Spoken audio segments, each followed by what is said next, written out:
Bismillahirrahmanirrahim. Assalamu alaikum. How are you all students? Hope you will be fine with the blessing of Almighty Allah. Stay home, stay safe. Bismillahirrahmanirrahim.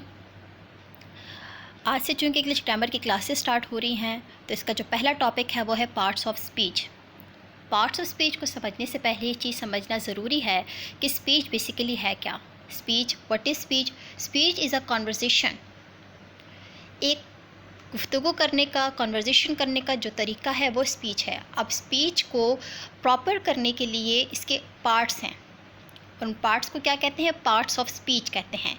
और without parts of speech कोई भी sentence, कोई भी story, कोई भी ऐसे complete नहीं होता।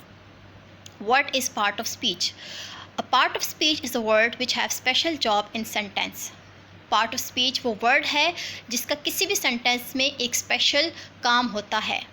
अगर किसी भी एक पार्ट ऑफ स्पीच को सेंटेंस में से स्किप कर दिया जाए तो वो सेंटेंस अनकम्प्लीट होता है, वो कंप्लीट सेंस में नहीं आता। For example, I have a pen. I have a pen में आई, हैव, अ और पेन, ये चारों के चारों पार्ट्स ऑफ स्पीच हैं। ओके, अब पार्ट्स ऑफ स्पीच बेसिकली कितने हैं? 8 हैं। यानी मैं ये कह सकती हूँ कि स्पीच जो है वो 8 पार्ट्स पर कंसिस्ट करती है। और वो 8 पार्ट्स कौन कौन से हैं? वो है noun, pronoun, verb, adjective, adverb, preposition, conjunction and interjection। मैं दोबारा रिपीट करती हूँ, noun, pronoun, verb, adjective, adverb, preposition, conjunction and interjection। ये 8 पार्ट्स हैं।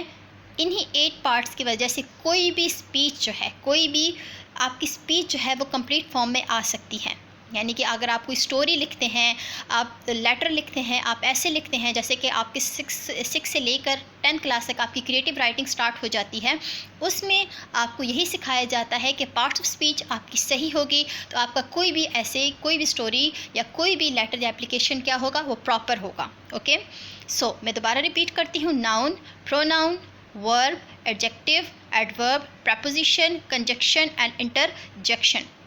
अब कुछ स्टूडेंट ऐसे होते हैं कि उनको ये ऑर्डर याद नहीं रहता कि ये पार्ट कि नाउन के बाद प्रोनाउन आता है या फिर वर्ब आता है। तो उसके लिए एक इजी तरीका क्या है कि आप तमाम जो पार्ट्स ऑफ स्पीच हैं उनका जो फर्स्ट वर्ड है, दैट इज़ नाउन का जो फर्स्ट अल्फ़ाबेट है नाउन, प्रोनाउन का पी, वर्ब का वी, इन सब को अगर आप अरेंज करें तो आपके पास एक वर्ड आता है।